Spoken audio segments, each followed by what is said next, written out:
This mantra recitation should serve as a mirror for us to always be remembered, be reminded of doing virtues and to stay away from negativities. Okay, with this mind, let's say the three times together.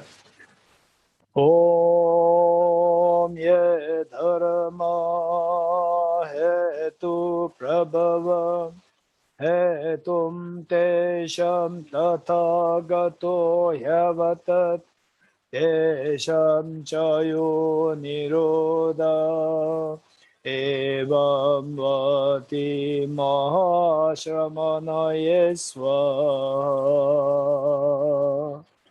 Om ye dharma hetu prabhava hetum tesham tathagato yavatat tesham chayo nirodha evam vati mahashramanaye swaha.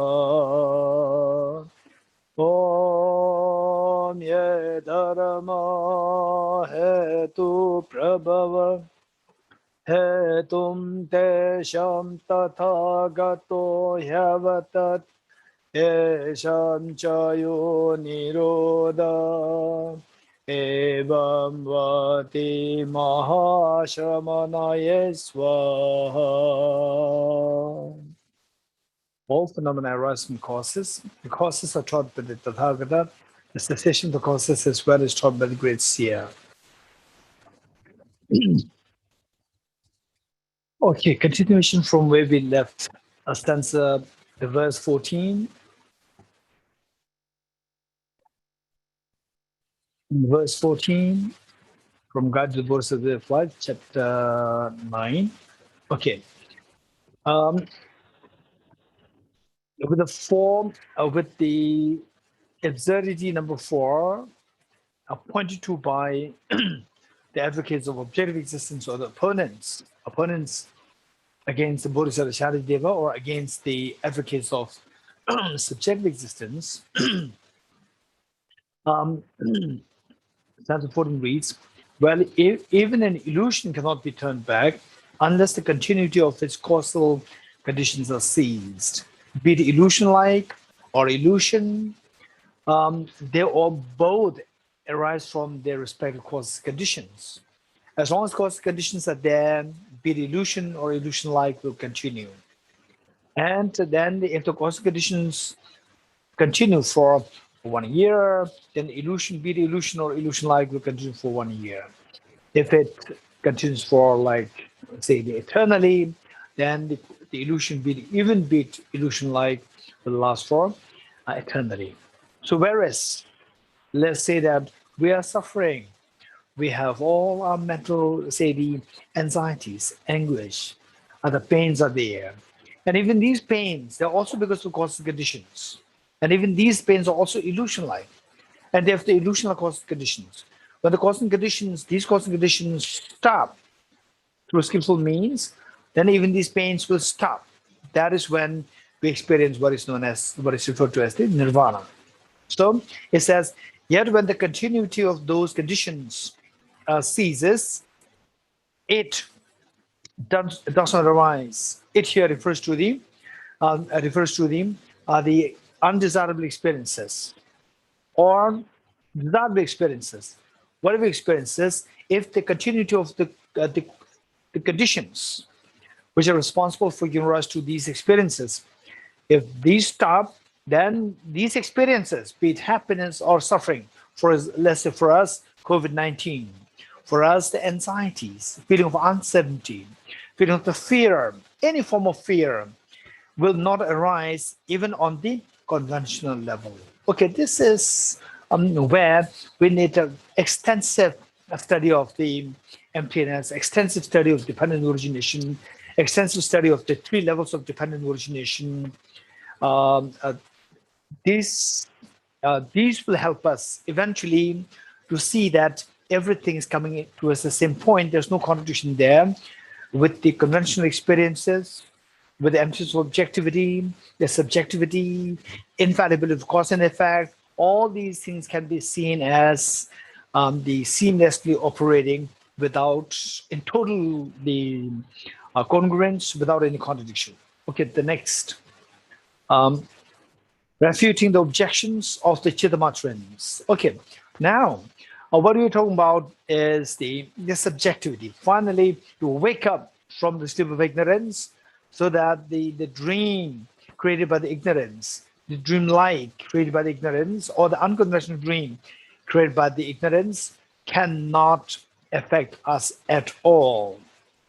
So, for that matter, we need to understand the emptiness of objectivity, or we have to understand the subjectivity, which the two of which are synonymous.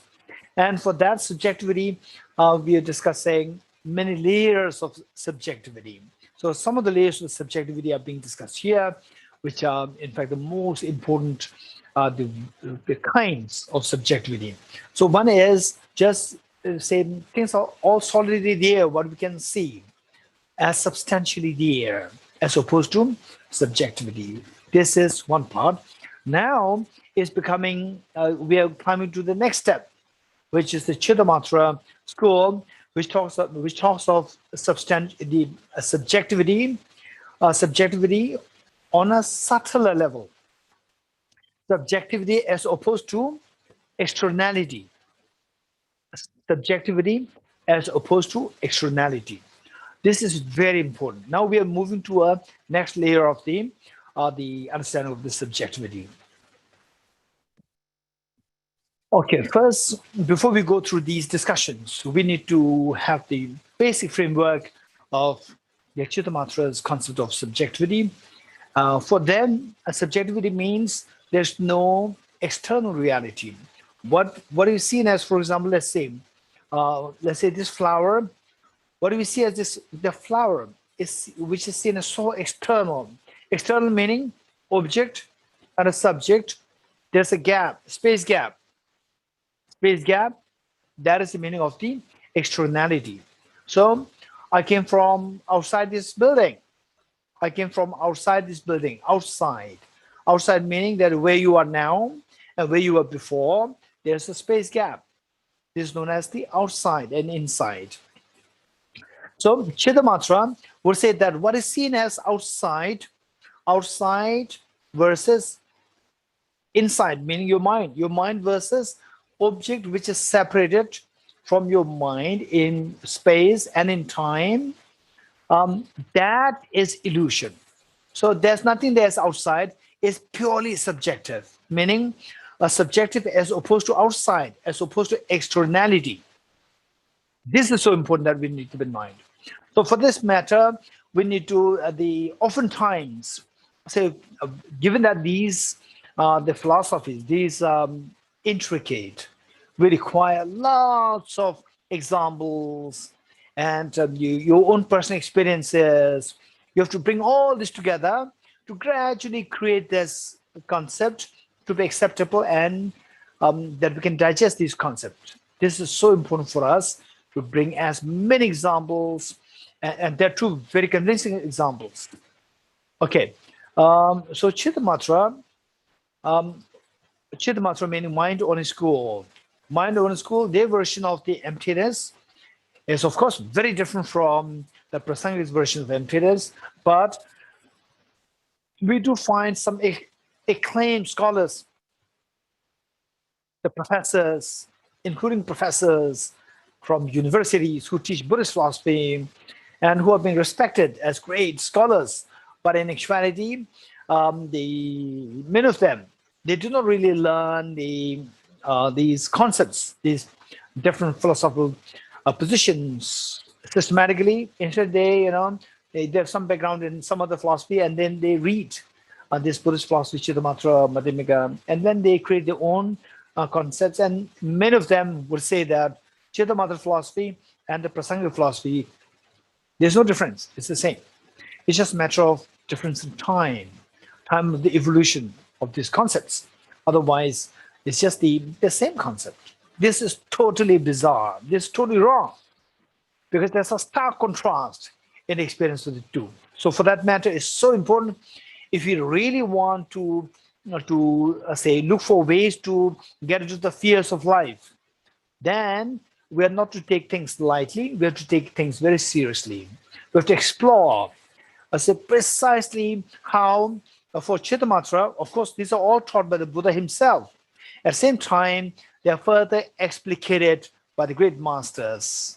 For example, for Chittamatra, say what was exactly taught by Arya Sangha, who is being revered as the trailblazer of Chittamatra philosophy next to the Buddha. And then Acharya, the Arya Sangha, then his the brother Acharya Vasubandhu, then Acharya Dignaga, then Acharya the Dharmakirti. What these great teachers, they have to speak on Chittamatra. We have to understand the concepts as explained by these teachers very clearly. This is one thing that we need to mind. Then the with these, and then for the Madhyamikas, we have to understand the concept taught by Bodhisattva Shantideva, like Guide to the Bodhisattva's Way of Life, chapter 9 that we're doing, and then Acharya Chandrakriti's text, Madhyamika Avatar. Now, Acharya Chandrakriti said the commentary in English by Lama Tsongkhapa, commentary by Lama Tsongkhapa, that translation which is done by the Dr. Tuden Chimba, is now available in Amazon. So otherwise, Tibet House, we've been doing these courses as a part of Nalanda Master's course, 4 years course, and we did not really get the good book, the good translation of this commentary by Lama Tsongkhapa, and this commentary, the translation of the commentary came out now. So that book, and then finally the Aridevas, Acharya Arideva, the disciple of Nagarjuna, his book, the 400 verses. For the verses, there, a very good English translation by the Ruth Sonam, by Ruth, translator, Israeli. Her translation is extremely good. The 400 verses, extremely good, along with the commentary by Gyaltsab Rinpoche and further commentary by the most venerable Geshe Sonam Rinchen. Yeah, so these are all available in English. Okay, with this in mind, we need to study, and then of course, finally, Nagarjuna's text, Mula Madhyamika Karika, and then there are the 6 treatises by Nagarjuna on emptiness, including the Ratnamala, the precious garden. So these we have to study pertaining to the Madhyamika philosophy, and then we can compare and contrast. This is so important. Now going back to the main point, what is the Chittamatra philosophy? What is their version of the subjectivity? The point is that we try to get rid of all the fears, get rid of all the fears of life, not only this life, the future lives and so forth. What we should be doing is that we are not being affected by the external factors in any form, that we are totally freed from being affected by the external factors. How to do that? By seeing everything like a dream. When do you see the dream as dream? When you wake up. When you're in the dream, you don't see the dream as dream. Although in some cases, there are some people who are being mindful that, okay, now I'm dreaming. Otherwise, in dream, you see dream as real. Only when you wake up, then you see the dream as dream. So the point is how not to be affected by the external factors is by seeing the external factors like a dream. To wake up, how to see them as like dream? By waking up. How to wake up? To know that they're all coming from the subject. So how can I know that they're all coming from the subject? This is the most challenging part. This is where we need to go for breakthrough of our conceptions, of the intelligence. So with this, it is done in steps. So the next step that we're doing is the subjectivity as taught by Chittamatra. And these will progressively help us progressively to go the closer towards the ultimate, the import of the philosophy as intended by the Buddha. So with this Chittamatra, their version of the subjectivity, just imagine, Okay, example that they have given is precisely this was the dialogue that you find in Acharya Chandragati's text, a debate between Acharya Chandragati and Chittamatra. Acharya Chandragati does not assent to the concept accepted by Chittamatrans, and the Chittamatrans, two of them, there's a tremendous debate happening. And Acharya Chandragati in the text, he asked, as to what example do you have to say that everything is just just there's no externality, it's just the mind. What example do you have? And then they say the example is the dream. Dream is the example. So let's say that in the dream, I can imagine that I can have a dream where, so from my place, I go to the Delhi airport. First, I go out of my house, and then I enter the Delhi airport. And from the Delhi airport, I enter the aeroplane. Then I go to Istanbul, then Tel Aviv. Okay, so all these I did outside my house. Now I wake up. What I saw as outside my house, these are all just not really outside my house. These are all my dream. Dream means just what my mind makes, nothing really there as external. Okay, many philosophers, they confuse this concept of the emptiness of externality for emptiness of objectivity. Okay, so what I'm telling you is that emptiness of externality and emptiness of objectivity, there's a stark contrast between the two. This is what we have to learn. So this is what we're learning here. Now, what they say is that they give this example of the dream, that the dreaming mind and the contents of the dream, there's no separation by time and space. The dreaming mind as the subject, and what is dreamt. What is dreamt, there's no separation. Object subject, there's no separation by space and time. These were just together.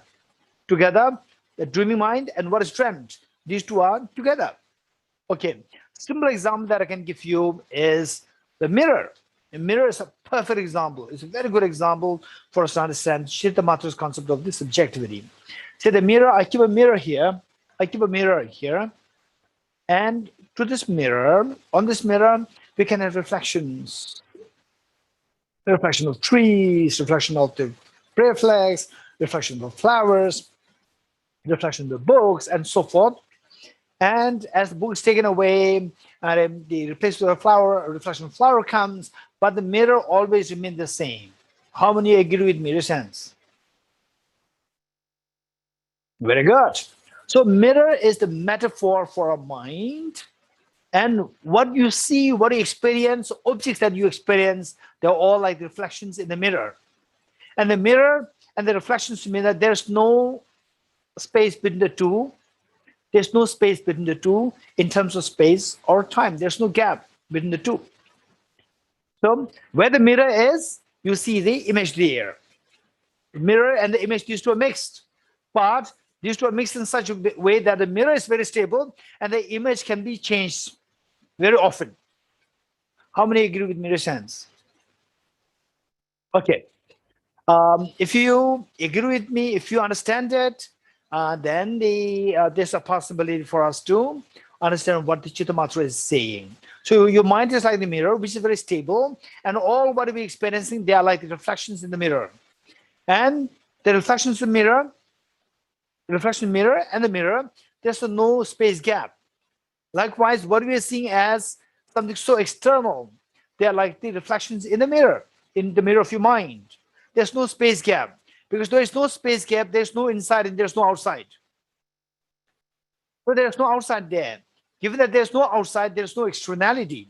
So what is this then? What I'm seeing outside, I'm seeing the prayer flags are very far away there. And I'm seeing this glass nearby, this flower nearby, and that flower very far away. So there's the gap there. This is optical delusion. This is exactly what you see in the mirror also. You will see some things as near, some things are further away. There's nothing further away, nearer in the mirror. In the mirror, it's just a 2-dimension. There's no 3-dimension there. In the mirror, it's 2-dimension. So there's no further or nearer. What you see is further or nearer is just your optical delusion. So likewise, in your experience of life, you see things as external or internal. They are all what Chitamata describes as like the image, the reflections in the dream, reflections in the mirror, or the contents of the dream. They are seen as external. These are all deception. So if there's nothing really there outside, what is there? Inside is there. What is that? The subject is there. In other words, the subject and the object. Subject object, these two are not separate by time and space, but these two are mixed together. These two are the same nature. Same nature. In other words, you break the mirror and the reflections disappear. Reflections will not move somewhere. Reflections disappear, which means that the mirror and the reflection inside, they are the same nature. So therefore, this school Chitamata would say that everything is the nature of the mind. Just as all the reflections in the mirror are the nature of the mirror, likewise, everything is the nature of your own mind. There's nothing there as external there, away from your mind. Okay, so what I see as external is all empty. So emptiness of externality. So subjectivity as opposed to externality. Subjectivity does not mean that it rejects objectivity for Chitamatra. For Chitamatra, subjectivity means it rejects externality. Let's not forget it. So for Chitamatra, when they speak of subjectivity, you reject the externality. There's nothing that's external. Okay, then the Chitamatra, if you ask, this flower, does it exist? If you're a Chitamatra, answer is yes, it does exist. There or here. There meaning towards the object, and here meaning the subject. Where? Where? So what do we see as there, as external, as object? This is delusional. This is our deception. Actually, it's just the reflection, like the reflection in your own mind. So what do we see as external? This is the flower exists. The world exists. Don't say that for Chitamata only mind exists, nothing exists. Nothing exists besides the mind. Don't say this. The mind exists, the flower exists. The flower doesn't exist as external. The flower exists as the nature of the mind. Don't say the flower is mind. Don't say this in Chitamatra. Some people, in the pretext of having learned Chitamatra, they say even the flower is mind, everything is mind. No, there are vocabularies. There are some statements made by the great teacher saying that for Chitamatra everything is mind, which means everything is the nature of the mind. We have to make a distinction between everything's mind and the nature of the mind. Mind and nature of the mind, there's a difference. The flower is not the mind. The flower is the nature of the mind. Everything is the nature of the mind. Everything is not mind. Everything is nature of the mind. So, the flower and the mind which perceives the flower. Mind which perceives the flower is the mind, and the flower which is perceived is the nature of the mind, it's not the mind. This is what we have to keep in mind. Okay. Now for Chitamatra, in a way, they succeeded greatly. They succeeded greatly to say that what we are seeing is deceptive. That's an incredibly great understanding. And okay, so with Chitamatra, those of us who already studied Chitamatra philosophy, yes, of course, what I'm presenting here is in a way like one side of the Chitamatra, and there are the other sides also, like the object not being the true referent of the label. Object not being the true referent of the label. These require more studies. I'm not going to elaborate that part, but the concept is the same. The flower not being the true referent of the label flower versus the flower being empty of external reality. These two are same. These two are same. But are they, because that we have to complete this text, I cannot go through the details of all these. Okay, for timing, what we study is that Chitamatra, what is the Chitamatra, they accept everything to be subjective, which means they reject externality. They don't reject objectivity. They accept objectivity, they reject externality. Objectivity of what? Objectivity of the mind. They accept the mind to be objectively real. Objectivity of the mind. Okay. Then what about the flower? Yes, also the flower also is objective. Not as external, but it's objective. The flower does exist objectively. Okay. Now for Chittamatra, while they're able to dismantle the solidification of the world to a great extent, that there's nothing really that's external. Whatever we are seeing is external, it's all just the optical delusion. And in fact, my teacher, Venerable Geshe Rinpoche, what he would, I remember him telling, that teaching us that when you study Chittamatra philosophy, and if you get a good understanding of Chittamatra philosophy, your conviction in law of karma increases. Your conviction in the law of karma, because law of karma is operating all within the framework of your mind.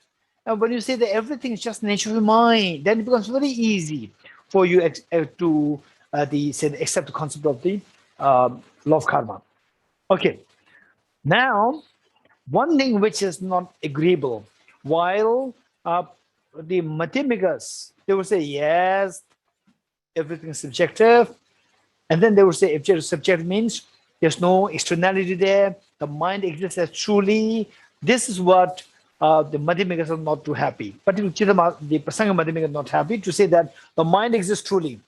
Everything is nature of the mind, and this mind, which manifests in the form of all the other phenomena, this mind exists as truly. Okay, so the Prasangika, and then now the stanzas that we're reading from stanza 15, this is a very rigorous debate between Chittamatra and the Madhyamika, particularly Prasangika Madhyamika. And these debates are extremely important for us. We have to study these debates very thoroughly and don't give up easily simply because, okay, again, there are all these debates. In fact, these are not external debates. These are debates inside your mind. Inside your mind, this is how our mind progresses. As the mind progresses, first we reach to that there's something subjective of what is non-substantial. What is non-substantial, there is subjectivity here.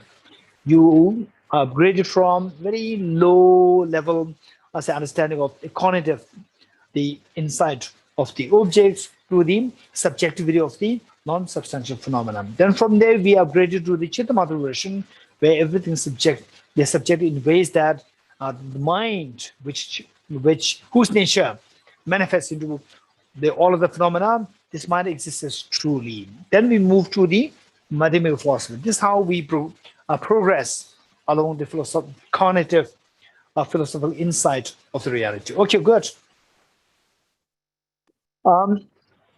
With this, they don't just jump to the conclusion that, oh, Chittamatra philosophy is good or Madhyamika philosophy is good. Don't jump to such conclusion.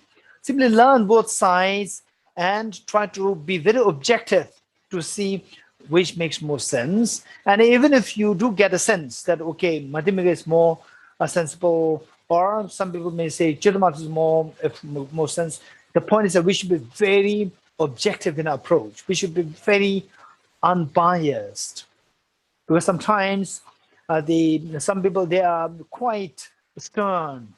They're quite stern and biased. Said, okay, Chittamatra is wrong. Finally, we have to study the Prasangika Madhyamika. So Chittamatra is wrong. If this is approach, then it's very difficult to understand really what Prasangika is saying. So we have to appreciate. You should be able to, first of all, gain conviction of what they are saying. Once you gain conviction of what they are saying, oh, that makes sense. Then let's wait to hear what Madhyamika, particularly Prasangika Madhyamika, has to say. And then see that, okay, fine, yes, now I can see this is the point where the two schools, they diverge. This is very important.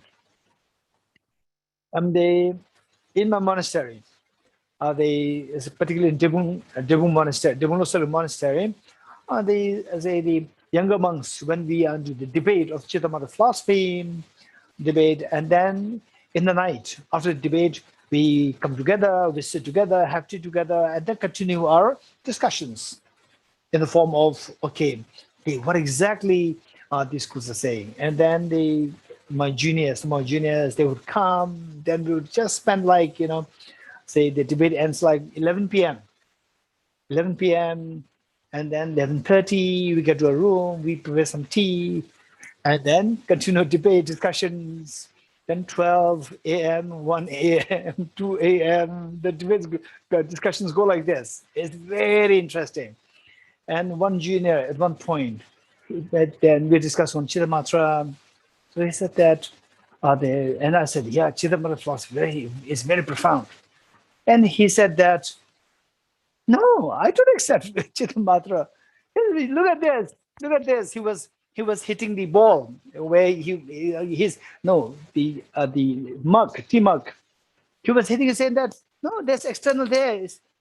Chittamatra doesn't make any sense. This external there. Then I said, no. Okay, listen.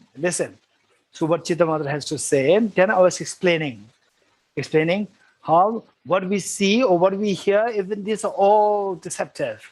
I was trying to convince him. And then the next day he would come and said, wow, that's amazing. Then he would come and said, that's amazing. Chittamatra is better. Then when I asked him, which is better, Chittamatra or the South Tantric school? And then, Chittamatra is way better, it's much better. Then again, I would throw questions on behalf of the South Tantric school. Then next he would say, no, Chittamatra is not good. Okay, so look, so this is this indication that they are very objectively approaching, meaning that they are taking a very objective standpoint to see which makes more sense to you. That's very important. Okay, and whereas I do encounter with some people who say that no, Chittamatra, finally, we have to practice, we have to meditate on the Madhyamika philosophy. Chittamatra, no, we studied because I have to complete the course. Otherwise, finally, we have to meditate on the Madhyamika philosophy. Now, this approach is not really good. But some people who think that, Chittamatra is, I'm in favor of Chittamatra, I like Chittamatra philosophy, and they get stuck there. That's also not good. That's also not good. If you are in favor of Chittamatra philosophy, it's fine. But don't get stuck there. Try to learn what Madhyamika has to say. And then ask, what is that distinctive feature which distinguishes between Chittamatra and the Madhyamika? And that point, how Chittamatra holds into it and how Madhyamika rejects it. And rejections, you have to study it very thoroughly and then see if it makes sense. This is how we have to approach. Okay. Now, one distinction that I like to give you right now is that Chittamatra, the example that I give you is the mirror and the reflection in the mirror. Mirror is the metaphor for your mind, and the reflections in the mirror, they are the metaphors for all the other phenomena which your mind apprehends. Okay, the world that your mind apprehends and the mind. So, the mind is like the mirror, and the world that you're experiencing, your mind experiences, they are like the reflections in the mirror. Okay, which means that the mirror and the reflection mirror, there's no separation, there's no gap in space and time. Let's not forget it.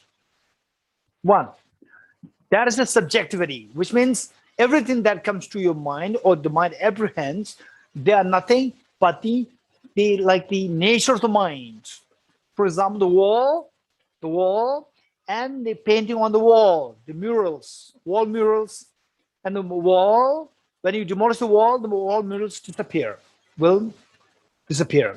So, like the wall and the murals on the wall, or the mirror and the reflection in the mirror. Let's not forget it. In other words, object, subject, there's no gap in space and time. Let's not forget it. Now, the Prasangika philosophy of subjectivity. Prasangika versions of the subjectivity, the example that I like to give you is the example of the movie projector and the projected movie. movie projector, what projects the movie projector, and the projected movie. Say you are watching a movie, and you are here, and you are watching a movie here.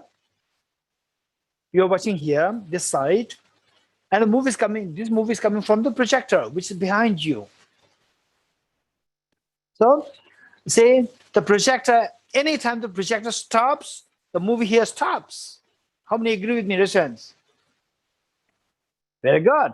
Anytime the movie projector stops, the movie stops right away. The movie. So within a split of a second, the movie stops, which means that this movie is actually coming from the projector.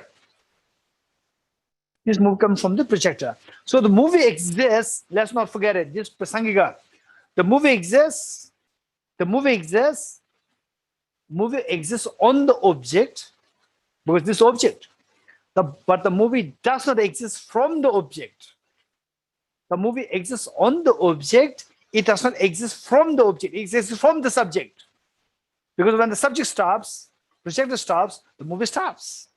So it's coming from the subject. It's not from the object. So the movie is not from the object. It's from the subject. But the subject and object, there is a space gap. There's a space gap. So for prasangika, there's externality. While the subjectivity is accepted, while the objectivity is rejected, but the subject-object duality, the subject-object gap is accepted. So externality is accepted by prasangika. Meanwhile, keeping in mind that the object does not exist objectively; it exists subjectively. The movie is coming from this projector, not from the screen. Movie is on the screen, not from the screen. It's from the projector. So, but the movie and the projector, there's a space gap. This space gap is known as externality. So, prasangika madhyamika accepts externality while it rejects objectivity. Let's not forget it. Whereas Chittamatra rejects externality and accepts objectivity. Let's not forget it. This is so important. Okay, how many got this in the form of the example? The distinction between Chittamatra the position of the subjectivity versus prasangika's understanding of subjectivity. Raise hands. Okay, I'm glad. Okay, now, if you got this, now our job is to go through the verses. The verses that for Chittamatra, what they accept as subjectivity, everything is the nature of the mind. Okay, another technical point that I'd like to share with you is that the Chittamatra would not say everything is the projection of your mind. For Chittamatra, everything is the nature of mind. For Chittamatra, subjectivity means everything is the nature of the mind, not the projection of the mind. For prasangika, it's very different. Everything is a projection of one's mind. For prasangika, everything is projection of one's mind. Okay, and the nature of one's mind. So this is not accepted the way Chittamatra accepts. For prasangika, the technical term would be everything is projection of one's mind. For Chittamatra, everything is not projection of one's mind. Everything is the nature of one's mind. This is the difference in the meaning of subjectivity of the two schools. Okay, now going to the verses.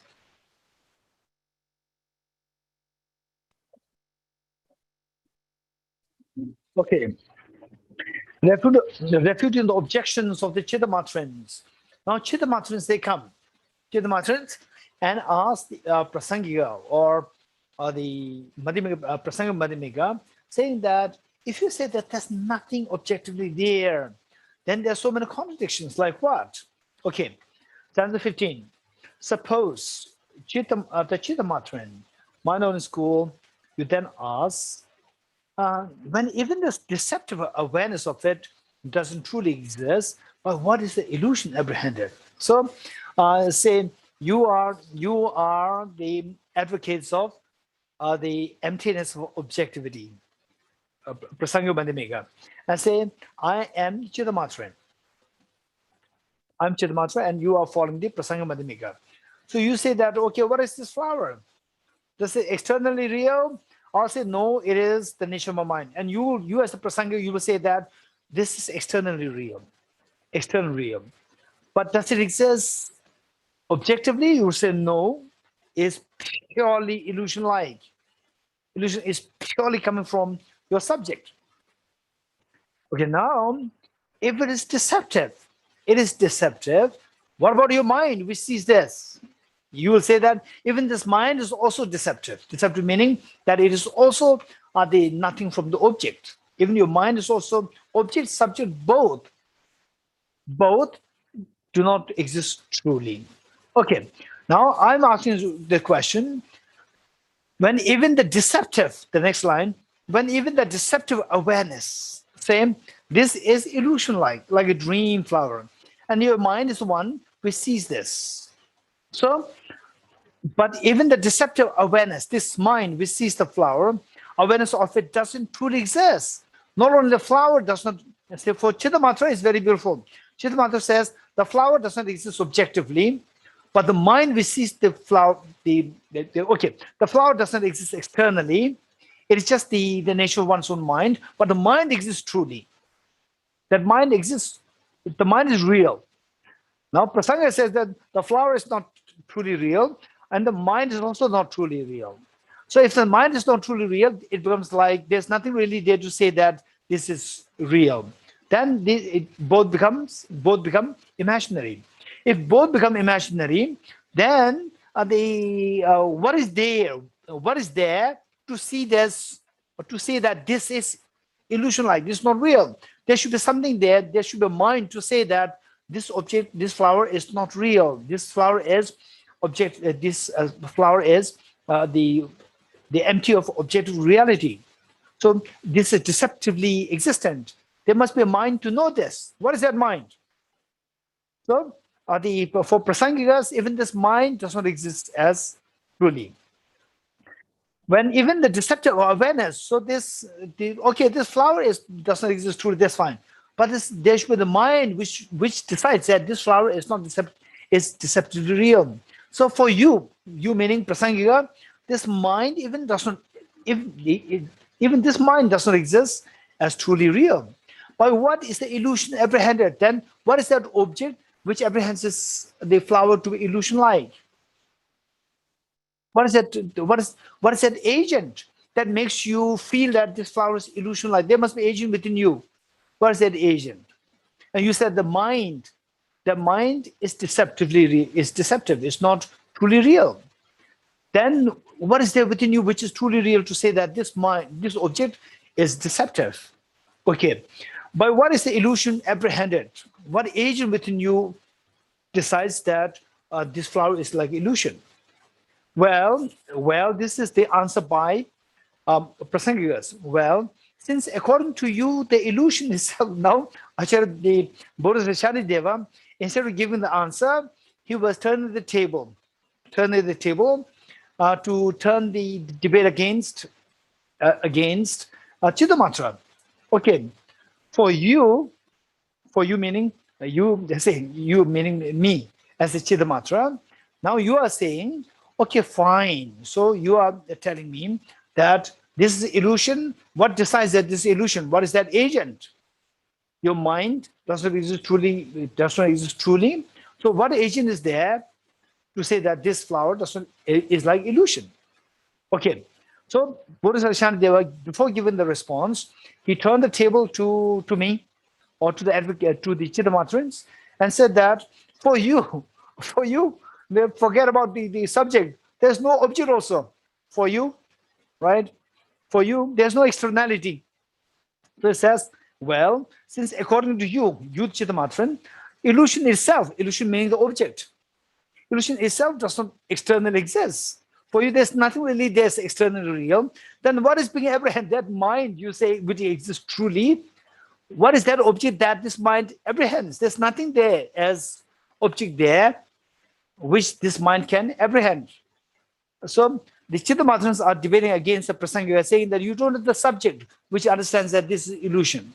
And the Bodhisattva Shantideva is rejecting the Chittamatra, saying that you don't have the object.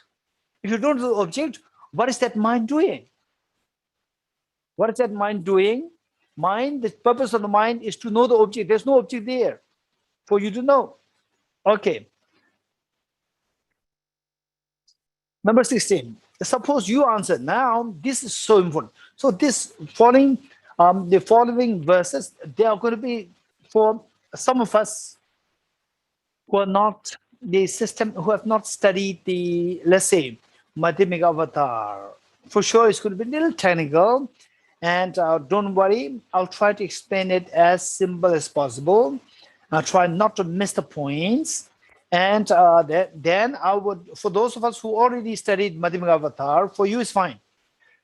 Those of you who do not study this, I would highly recommend you, after this class, to go through these, the studies over again if possible. On this recording, you can listen to them again, and then it'll make greater and greater and greater sense. Okay. Number 16. So now what is the real answer given? So Bodhisattva Shantideva simply, they did a rebuttal against their question, not really gave a concrete answer. Don't worry. So these are the, say what the Chittamatra they accept, and then how the Madhyamikas they're rejecting. From there, we're getting the answer. Okay. 16. Stanza 16. Suppose you answer, in actuality, it exists as something else, aspect of which is the very mind itself. Well then, mind itself is like an illusion. Then what is being seen by what? Okay. In actuality, this is Chittamatra. Chittamatra, suppose you answer, you referring to Chittamatrans.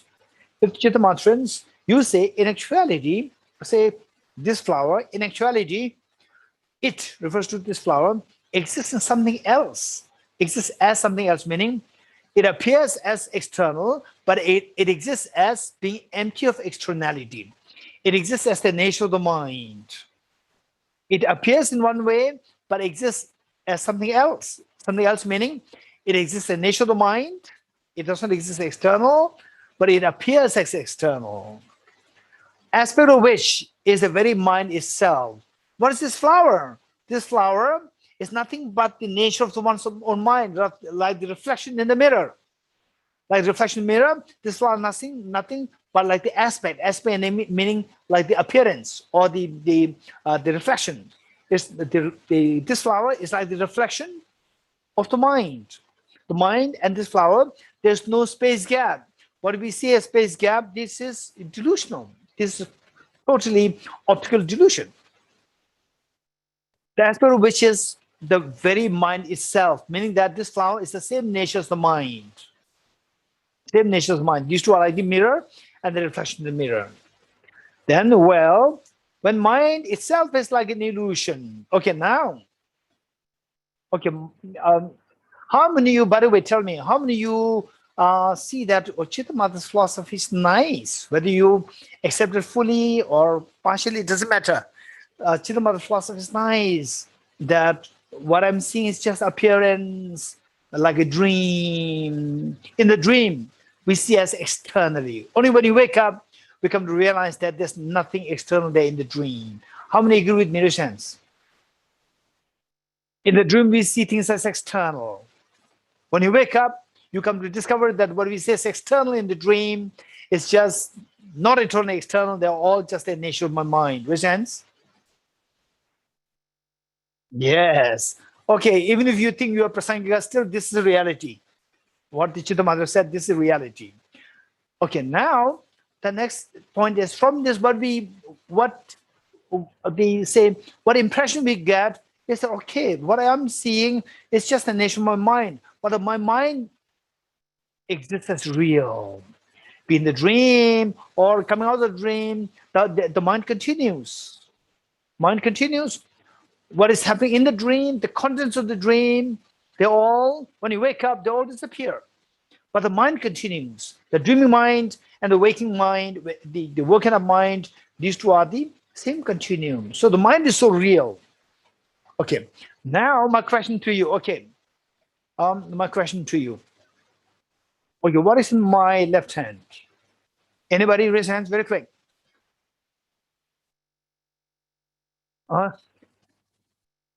Anybody? Okay, Shahala. You hold flowers in a vase.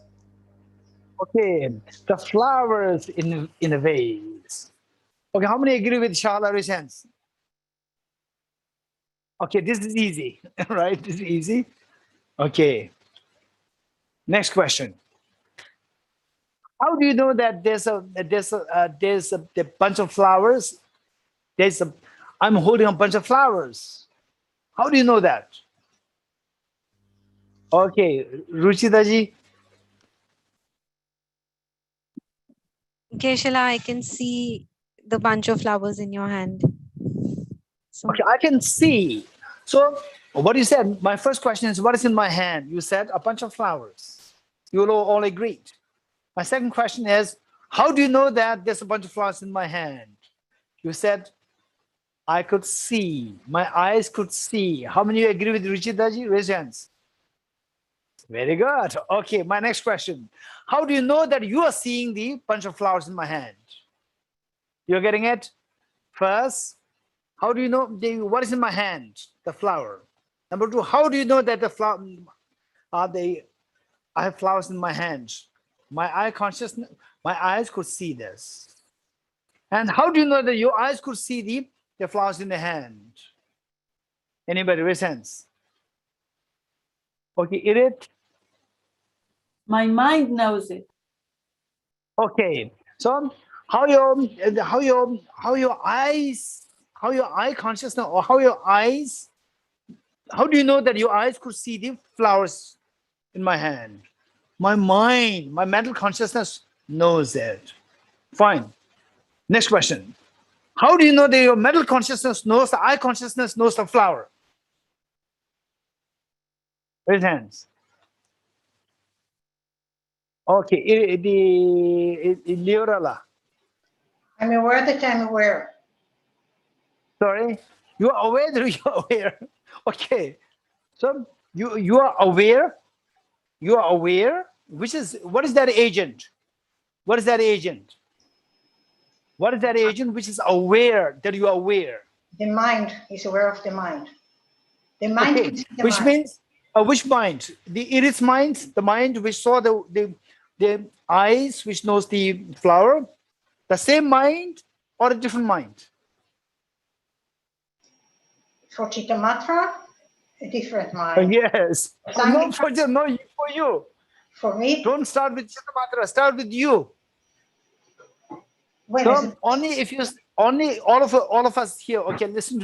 Listen. This is so important. All of us. When these questions are asked, don't think that these questions are asked to Chittamatra.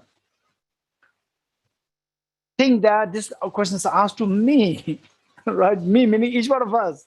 Each one of us give the answer what you think. What you think.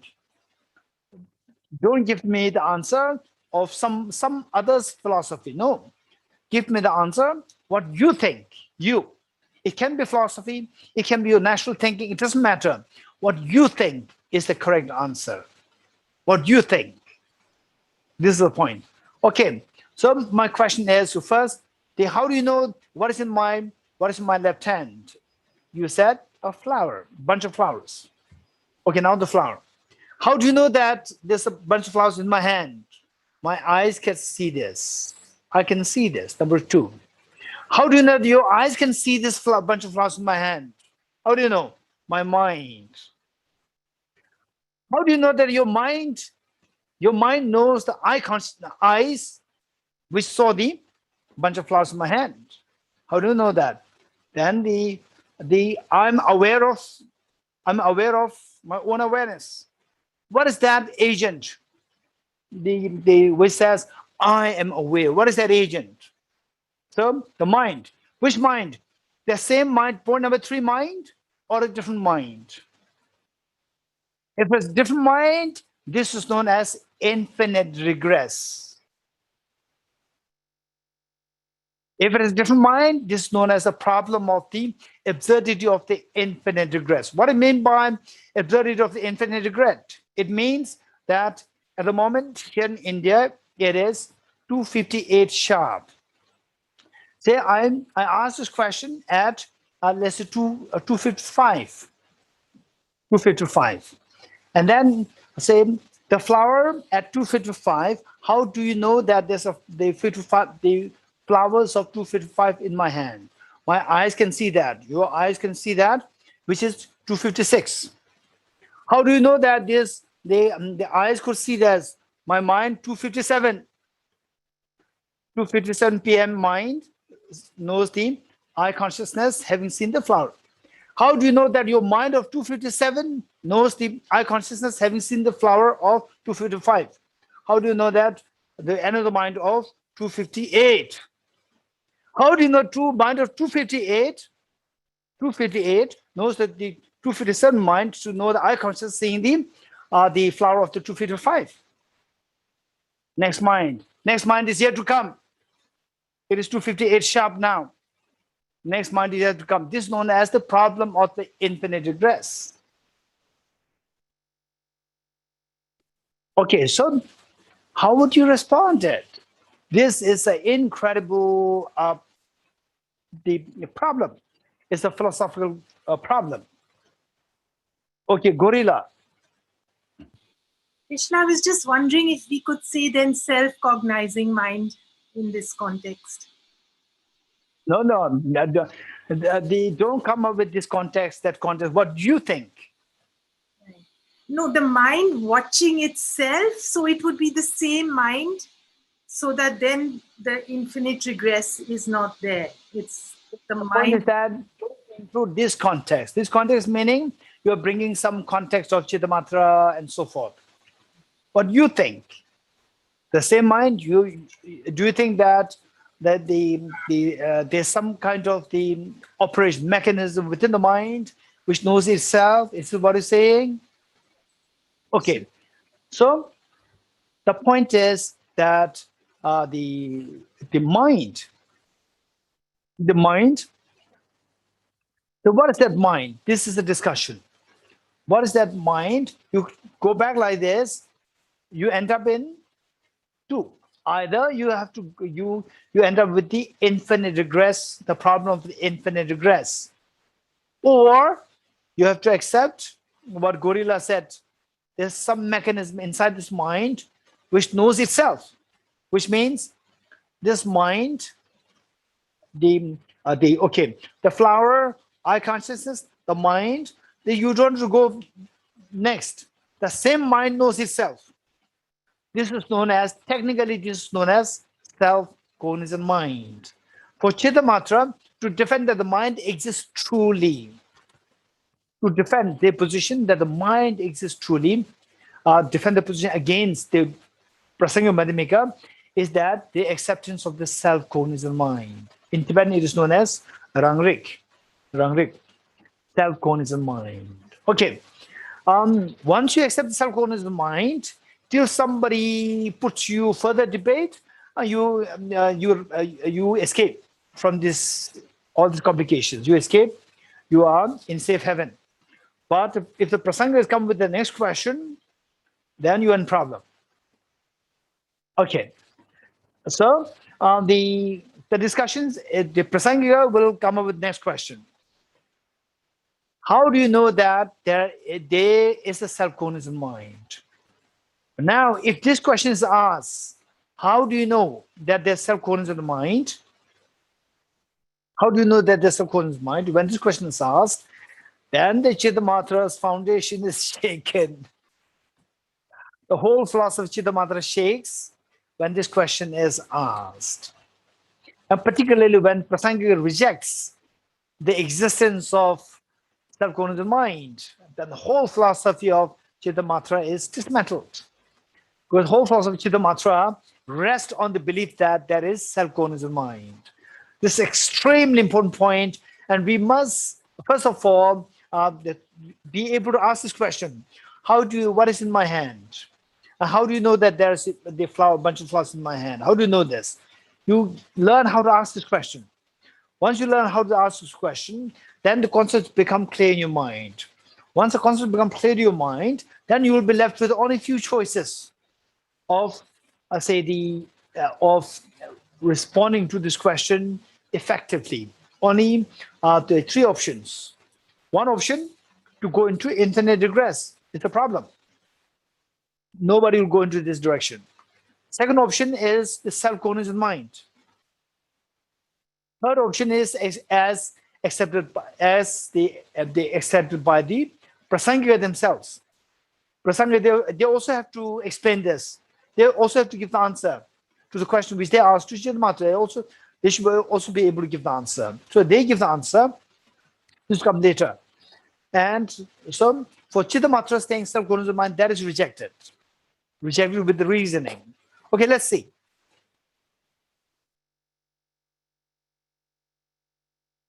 Okay, 17. Okay, 16, sorry. 16, suppose you answer, you, Chittamatra, answer, in actuality, it exists, the flower exists as something else, meaning the flower, although it appears as external real, but in reality, it exists as something else, as empty of external reality, aspect of which is the very mind itself, which means it's not externally there, but it's mere the aspect of the mind, meaning the nature of the mind. Okay, now Prasangika. Well, when mind itself is like an illusion, then what is being seen by what?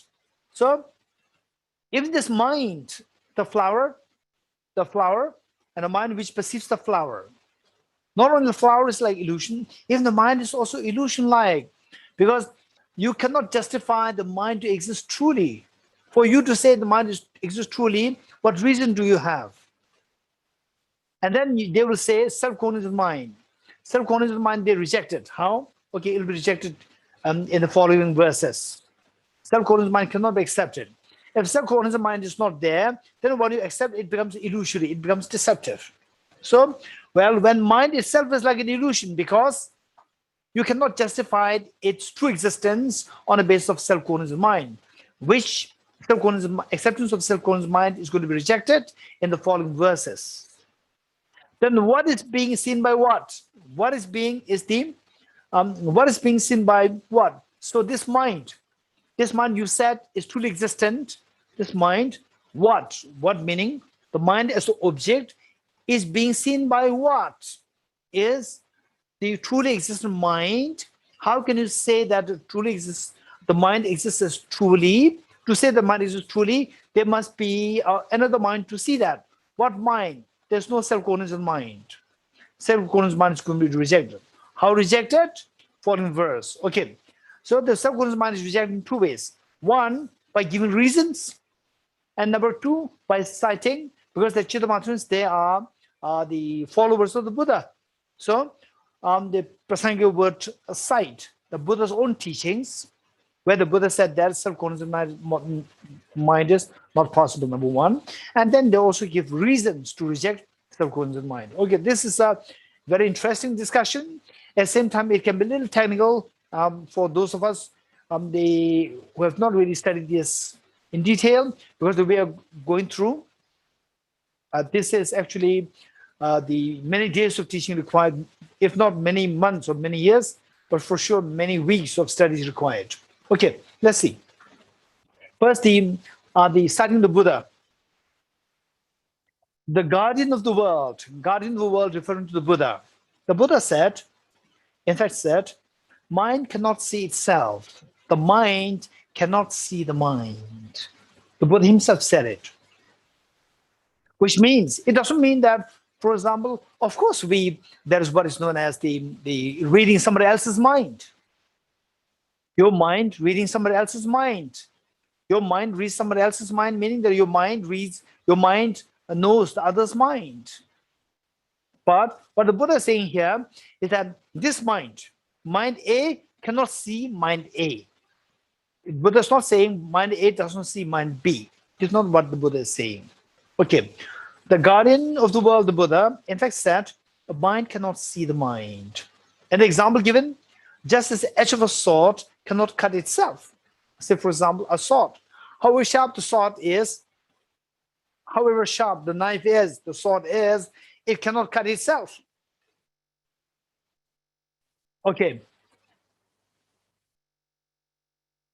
Yeah, and then it says that just as the edge of a sword cannot cut itself, so it is with the mind. However intelligent the mind is, this mind cannot see itself. But keep in mind, let us know that the mind A can see mind B. What the Buddha is saying, what mind A cannot see mind A.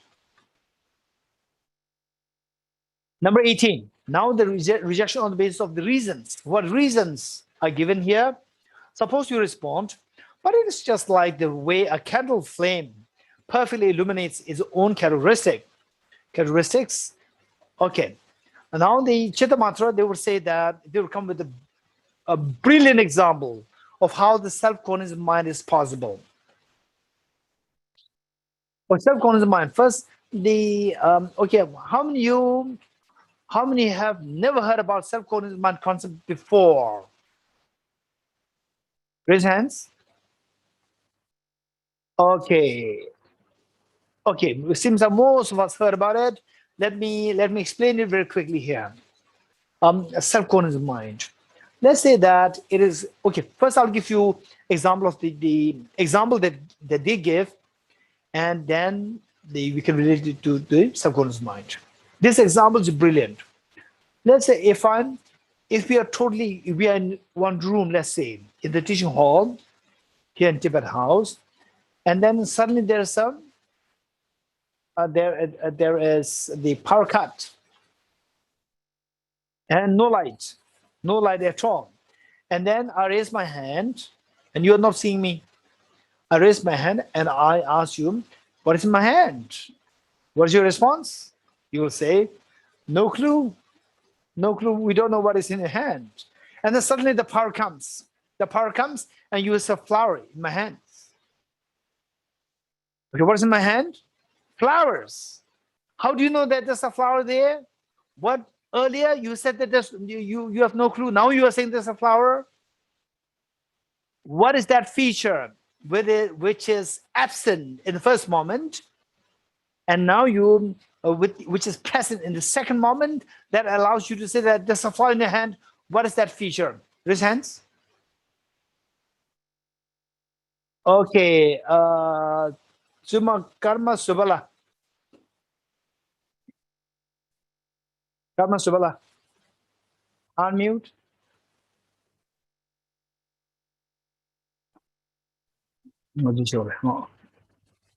Unmute. Unmute. Light. Oh, good. Light. Very good. How many agree with the Karma Subala? Raise hands. Yes, the light. Light helps us to see this flower. In other words, the light illuminated this flower. Very good.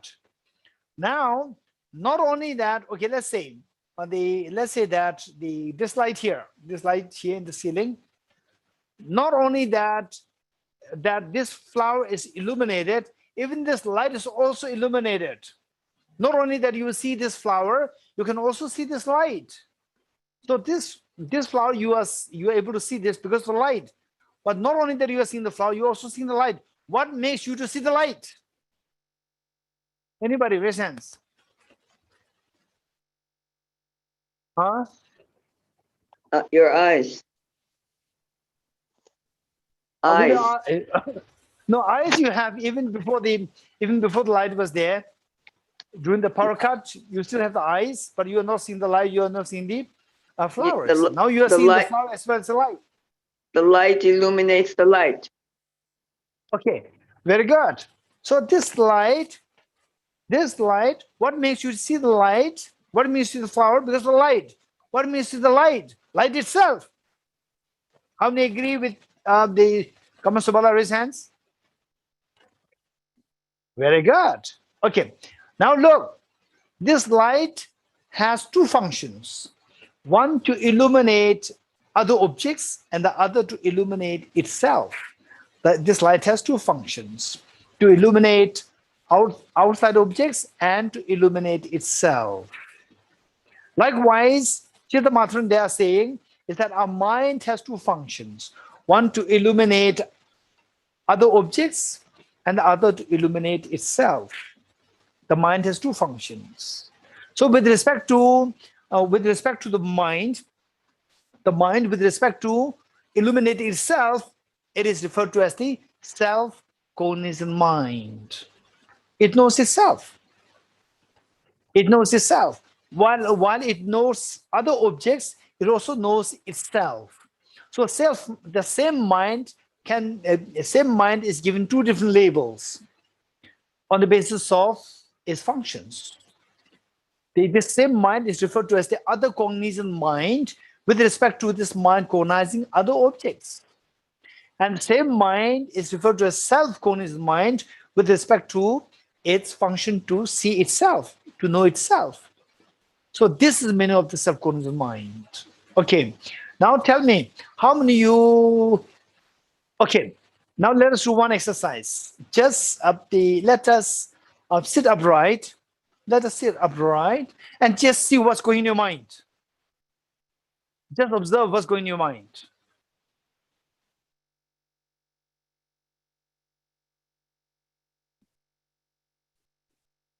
Just observe what's going in your mind.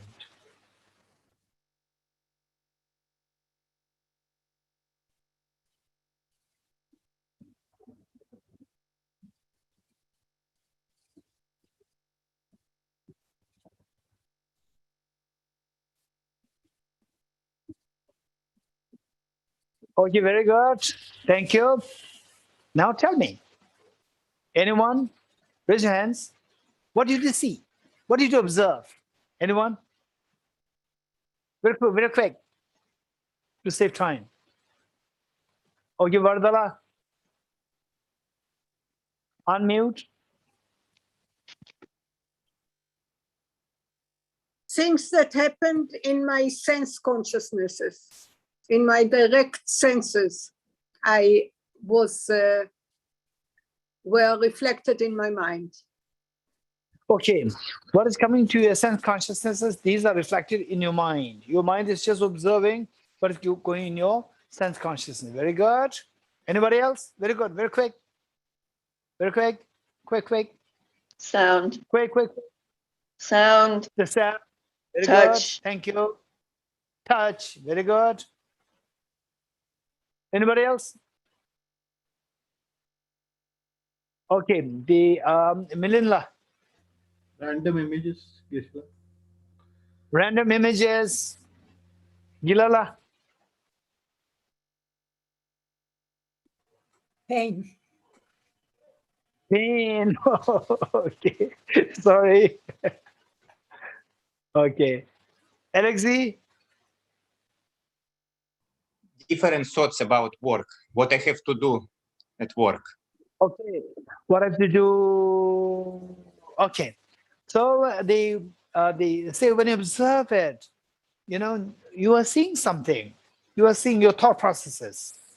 What I'm doing, what I should be doing, what I'm seeing. Your thought processes are seen by your thought process seen. You observe that. What observed that? What observed that? Your mind observed it. Your mind, is that thought or is that non-thought? It's a thought process. Your thought process observed your thought processes. So your mind observed itself. You can see that. Okay, now this is what Chittamatra is saying. So the point is that whenever we study something, don't say that, don't just reject outrightly saying that this is Chittamatra, finally it is to be rejected. If this is how you do, you will never get to understand the Prasangika's philosophy. So what Chittamatra says is very profound. You have to really understand it. Okay, to the extent, this Chittamatra philosophers such as Acharya Vasubandhu, Acharya Vasubandhu, Acharya Dignaga, Acharya Dharmakirti, and so forth, these great teachers, what came to their mind, we must get these understanding of the emptiness, externality, the way presented by the Chittamatras themselves. This is very important. Once you get there, then the Prasanga will still continue to ask you more questions. More questions. You will be pressed with these questions, and then you get stuck. And how to come out of this? Only by accepting the positions of the rejection of the Prasanga's philosophy. Okay. So with this, what we learned is that the mind, yes, we can see that the mind has two functions: one to see other things, other to see itself. With respect to seeing itself, it is known as the self-cognizant mind. So this is an extremely important concept. Once you're able to really confidently, when you come to realize that self-cognizant mind does not exist, at that point, then the whole Siddhamata philosophy shatters. And this is how we move to the Madhyamika philosophy. Okay, good. Okay. Stanza 18. Stanza 18. Suppose you respond, Chiddamatra. Suppose you, Chiddamatra, respond, but it is like the way a candle flame, the light. A light perfectly illuminates its own characteristics. It illuminates other objects, and it illuminates its own characteristics or itself. Likewise, the mind also illuminates, or it cognizes the other objects. It also cognizes itself. Well, the flame of a candle, now actually the Bodhisattva Shantideva's rejection. Well, the flame of a candle is not being illuminated by itself. Okay, by the way, how many we accepted that the flower is illuminated by the light and the light was illuminated by itself? Raise hands. How many earlier raise hands? Okay, now the hands dropped because you saw this, you see this line here. All the hands went up. Now all the hands are coming down because you see this line. You're afraid of okay. Then I'm again I become the opponent of Bodhisattva Shantideva. So that's not nice. Okay. Okay, let's say that, yeah. Let's see what Bodhisattva Shantideva has to say rather than, okay, I have to follow Bodhisattva Shantideva. No, this should not be approach. Okay. It says that but it's just like the way a candle flame perfectly illuminates its own characteristics. Well, the flame of a candle, well, here's the response by Bodhisattva Shantideva. Well, the flame of a candle is not being illuminated by itself, because the reason given is since darkness does not obscure darkness. The light cannot illuminate the light, because the darkness cannot obscure the dark. What's the job of the light? To illuminate. What's the job of the darkness? To obscure. How many agree with me? Raise hands. Very good. Okay, now the hands are partially, is not full. You are scared of the next debates coming up. Okay, so light, the function is to illuminate. The darkness, the function is to obscure. The moment there's a power cut, I say, what's in my hand? You say, I have no clue. Why not? You are seeing, do you see my hand? You say, no, why not? It's obscured by the darkness. So the function of darkness is to obscure. The function of light is to illuminate. Okay, now, if the light illuminates itself, the darkness has to obscure itself. If the darkness is obscured by the darkness, then where there's darkness, there should be light. When darkness is obscured, then light should come. When darkness is removed, then light should come. So where there should darkness, there should be light. One. Number two, when you say illuminate something, which means that that object without the illumination, it is there, cannot be seen. With the light, then the object becomes visible. This is the meaning of illumination. Whereas they say before the light was there, before the light came to illuminate something, before that there was no light. So illumination doesn't make sense. The light illuminates itself, because to say it illuminates means illuminate what? The object. That object with the light, it is seen. Without an absolute light, it is not seen. It is there, but not seen. So light should be there in the absence of the light.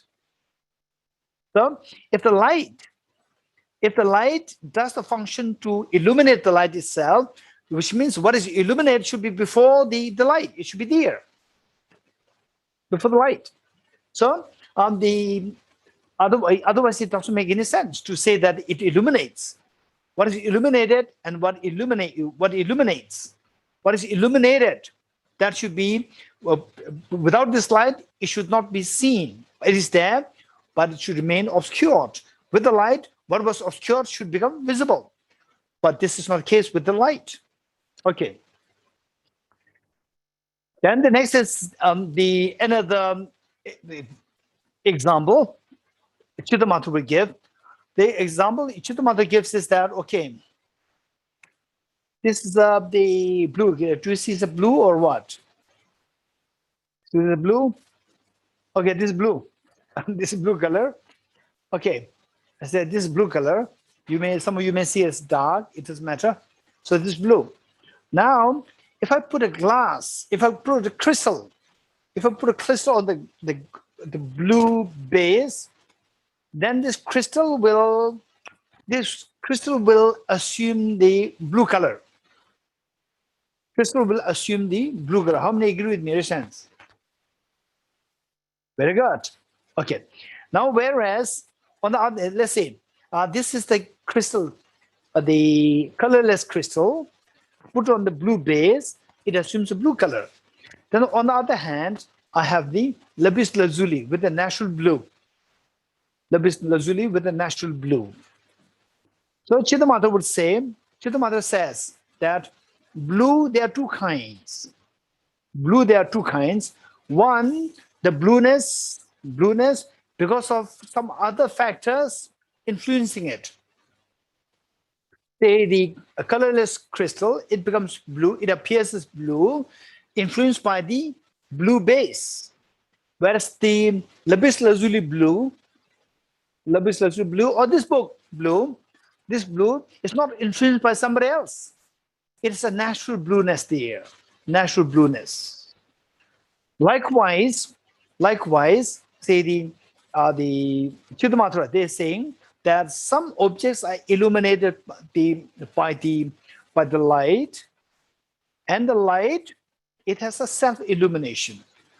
Likewise, our mind, we see some objects and we also sees itself.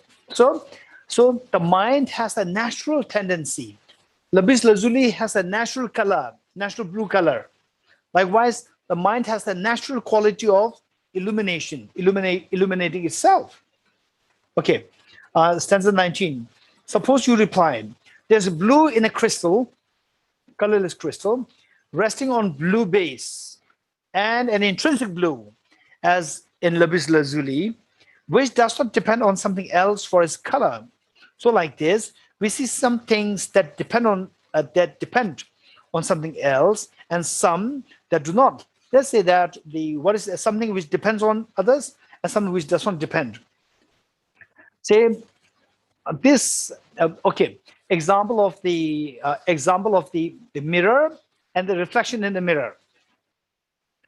Mirror and the reflection in the mirror. So reflection mirror can be there, but the moment the mirror is dismantled, the reflection of the mirror disappears. And one. Number two, that the reflection of this flower in the mirror here, the moment this is replaced by the book, mirror remains the same, but the reflection changes. So the reflection is not stable, but the mirror is very stable. Likewise, the blue color of the crystal, colorless crystal, that is not stable. The color of the blue color of the lapis lazuli is very stable. Like with the object and subject, the object as the physical form and so forth, they change very easily, like reflections. But the mind, that is very stable. The mind is very stable. So like this, we see some things that depend on something else, which means that a physical form and so forth, as the reflections in the mirror, the mind, and the mind sees that by dependence on the mind, then these objects become visible. You cognize these objects. But for the mind, you don't need any other objects to make you see it. It has the intrinsic quality of being aware of itself. Okay, so in like this, we see some things like the physical form and so forth as the objects depend on something else, depend on its existence, on the something else as the mind. Whereas some that do not, the mind itself, it does not require another object for the existence. Now, the intrinsic blue, okay, Bodhisattva Shantideva is rejecting the example, intrinsic blue and the adventitious blue. Intrinsic blue is not tenable. Bodhisattva Shantideva is saying that the lapis lazuli being intrinsically blue, real blue, this is not acceptable. There isn't anything that makes itself blue. There's nothing really there from the object to say that it is blue, because the blueness, nowadays is very easy because of the concept of the light of the optics in physics. Let's say this book seen as blue is because of the light falling on this. The light falls on this. The 7 lights, the 7 colors, they fall, and what is reflected? Blue is reflected, and you see this as a blue. That's it. Otherwise, this object, if you say, is this really blue? No. This blue that you are seeing is simply the blue which is coming from the light source, not from the object. So, Bodhisattva Shantideva says that there's no intrinsic blue. It's all dependent origination, but depends on other cosmic conditions. Okay, we'll stop here, and I'd like to invite 2 or 3 questions. Just raise your hands. Okay, Akila. Akila. All right, thank you, Geshe. So in the previous week, we said that the South Tantrika school accepts that all impermanent phenomena exist substantially. They're substantially established. But they do, when they speak about selflessness, they say that a person, for example, does not exist in a self-sufficient, substantially existing way, which means that it implies that they accept that a person does exist as substance, but not autonomously. So I'm wondering, okay, what is the class? What did I say? This is school. So Tantrika school accepts that impermanent phenomena exist as substances that are substantially established. Yes. But they still assert that a person is empty of being self-sufficient, substantially existent. Yes. So then it implies that a person does exist as substance, but because a person is impermanent, but not autonomously. So what is the meaning of existing as substance for a person? Okay. This is a very good question. Thank you, Yakila. Thank you so much. Let me paraphrase the question once more. To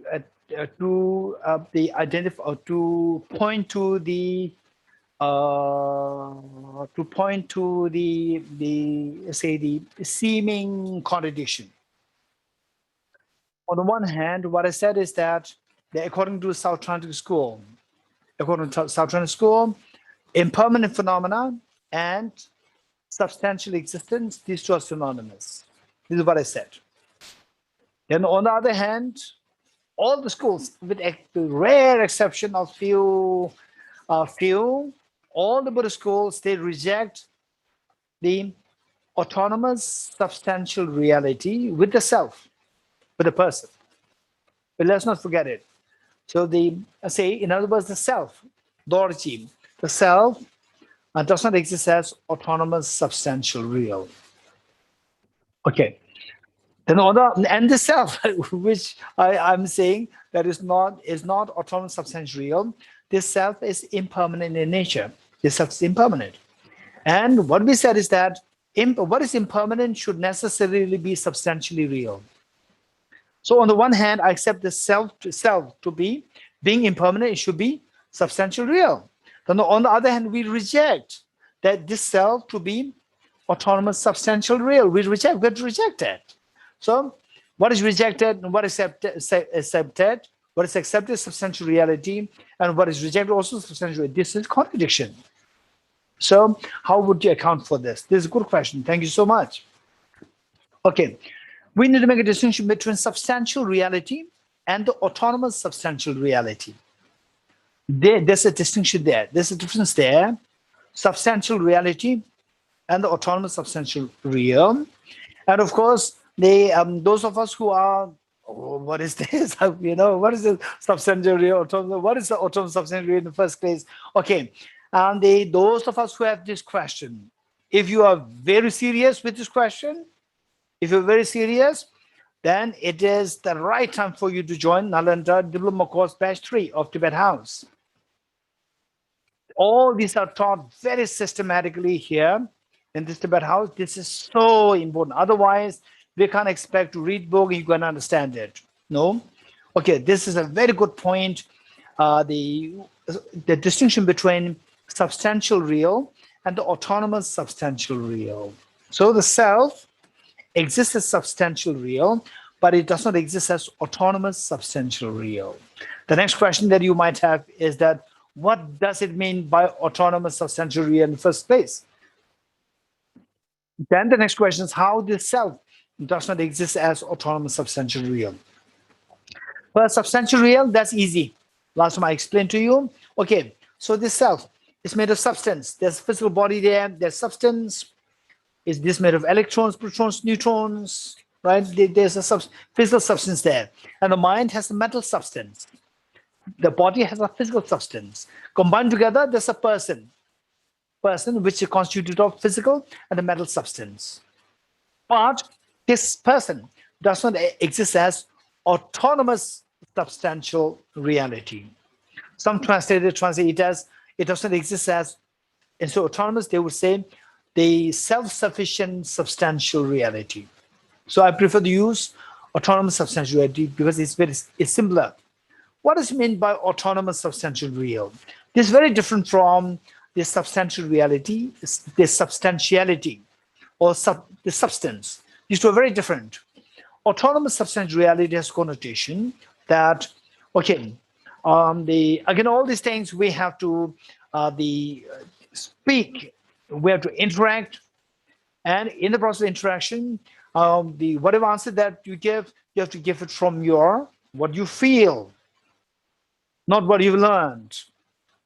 What you feel and what you've learned, if these two tally, perfect, then you can give that answer. Otherwise, what comes to you, what you feel, that must be the answer that you give. Only then your philosophy will grow. Otherwise, what you feel and what you learned, if these two are different, and you give the answer from what you learned, you will never grow in your philosophy.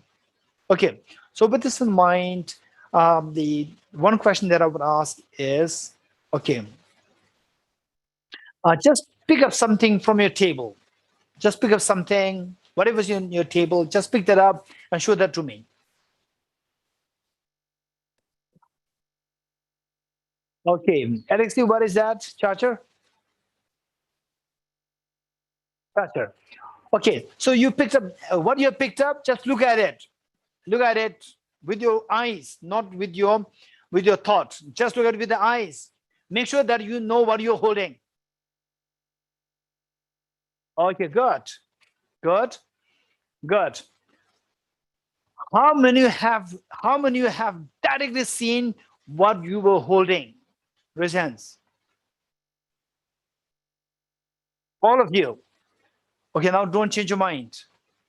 My next question is, what you were holding, let's say this book, what you were holding, you are just seeing the surface of the object, not what is inside, what is behind. You're not seeing that. You are just seeing the surface.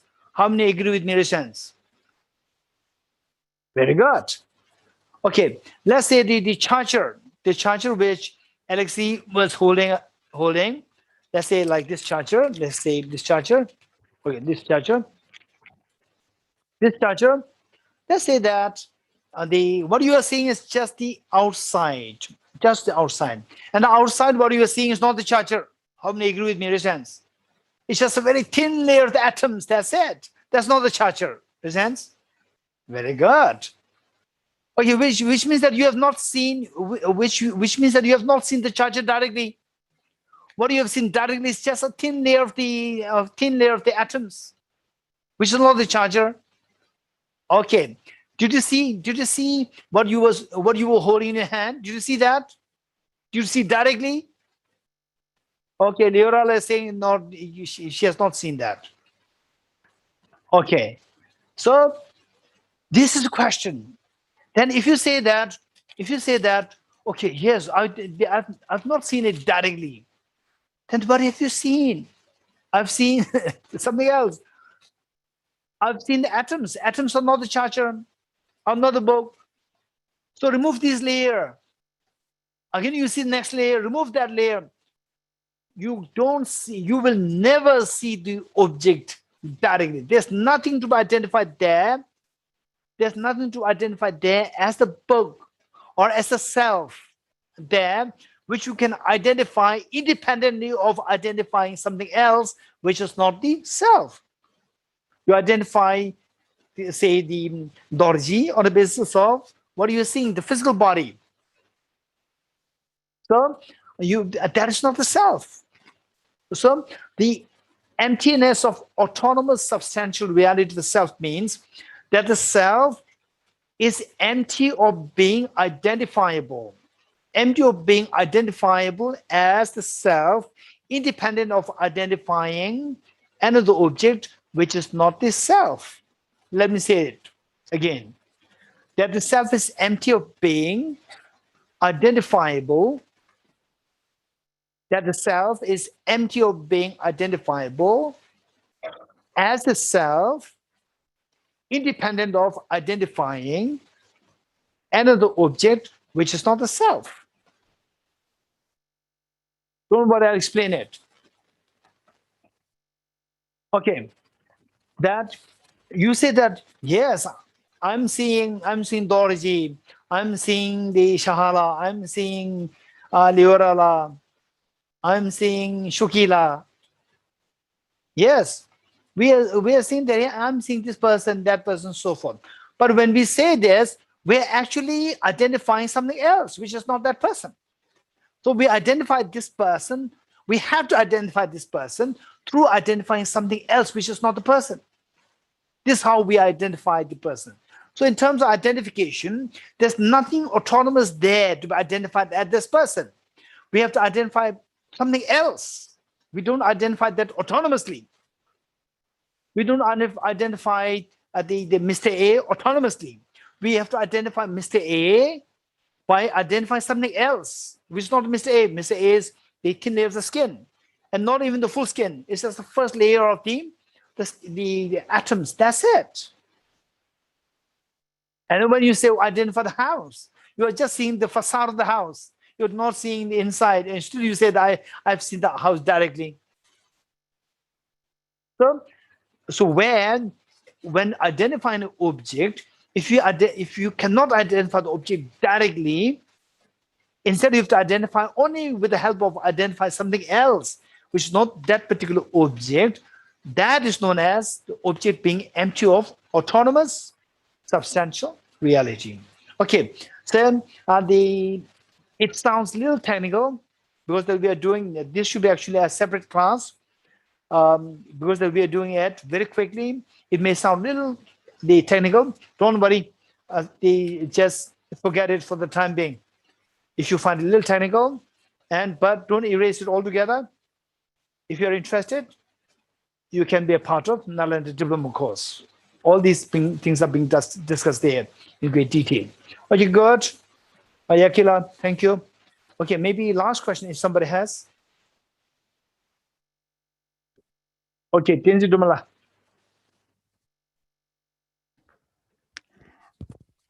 Geshe, thank you. I'd like to have a clarification on the fourth absurdity, that the distinction between the samsara and nirvana cannot be accounted for. And the stanza 13, when we say, Yes. which says, if ultimately someone is released in natural nirvana. So here the natural nirvana, is it in the meaning of emptiness of objective existence? And then Shantideva replies by positing the nirvana in the meaning of the nirvana which one actualizes in the sense of eliminating the obscuration. Or in other words, what does it mean by natural nirvana and the Shantideva's reply? Okay, this is a good question. Thank you. The stanza 13, natural nirvana. If ultimately someone is released in natural nirvana and conventionally circling in samsara, nirvana here has a connotation of liberation, that you're liberated from suffering. Say, each one of us, when we experience emptiness, emptiness may emptiness of objective reality or emptiness of ultimate reality. When we say that, in the ultimate reality, there's no suffering. So in the ultimate reality, you're already freed from suffering. You're already freed from suffering. So you're already liberated from suffering in the ultimate sense. You're already liberated. You don't need to be liberated in the ultimate sense. You're already liberated. So because of this, you're already being liberated. Liberated. This is the meaning of the nirvana. Natural nirvana means this liberation happens in the ultimate. You don't go through miseries. You're freed from miseries. That freedom of the miseries is not because that you put effort. It is a natural process, not process. It's a natural phenomena. It's a natural phenomena that in the ultimate sense, there's no suffering. So therefore, you're free from suffering. This is the meaning of natural nirvana. Good. Okay. Any more question? No. Okay. Then we'll do a quick end dedication prayer.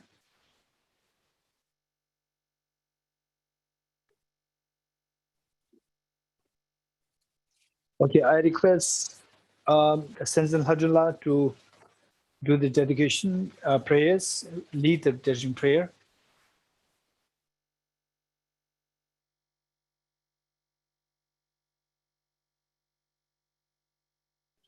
Hello.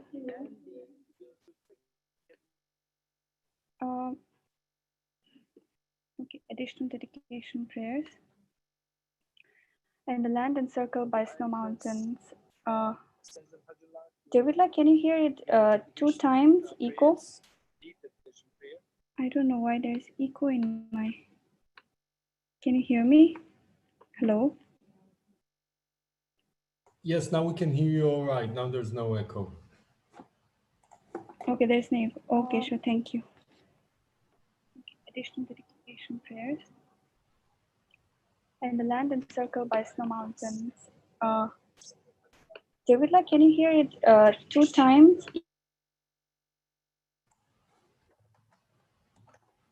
Yes, again, but I don't think it's coming from me.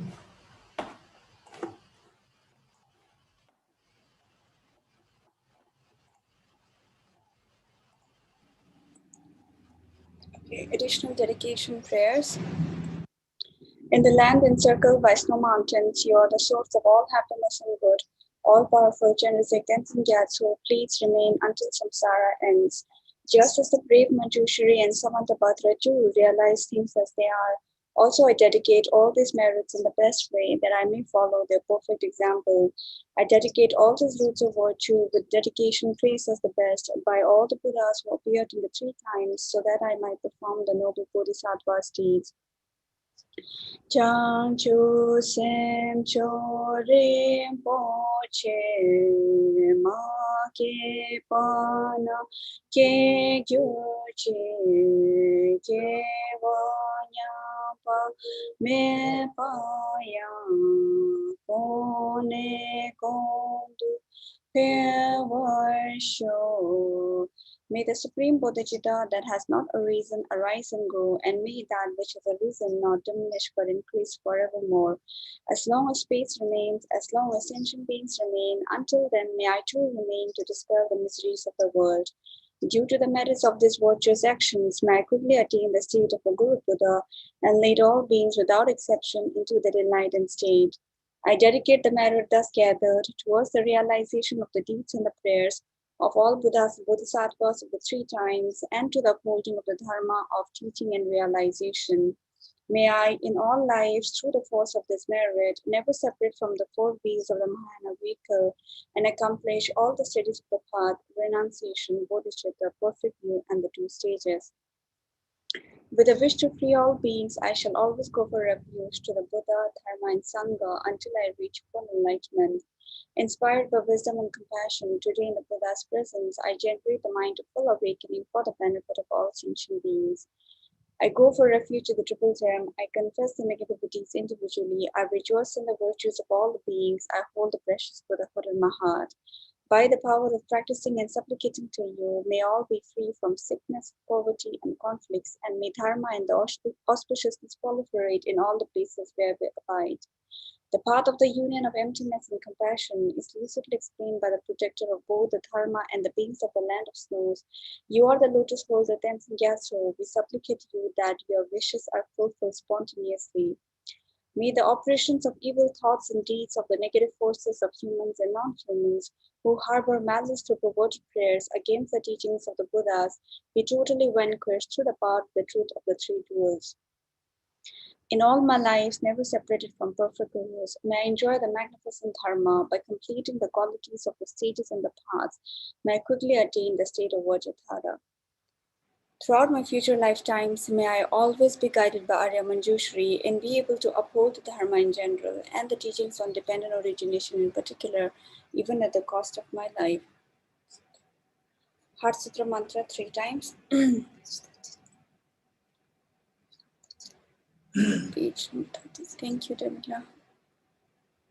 Tayatha Om Gate Gate Paragate Parasamgate Bodhi Swaha Tyatha Om Gate Gate Paragate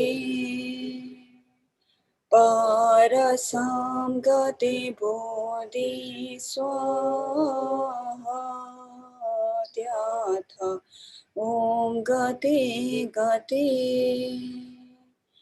Paragate Parasamgate Bodhi Swaha. Thank you, Venerable Geshe. Thank you, David La. Thank you, Tenzin Gyatso. Thank you. Thank you all. Thank you, Geshe, everybody at Tibet House. We'll see you all tomorrow at the same time. Okay, see you again. Thank you, Geshe. Thank you, everyone. Thank you, Geshe. See you tomorrow. Thank Sila. you. Thank you, Geshe. Thank you, everyone.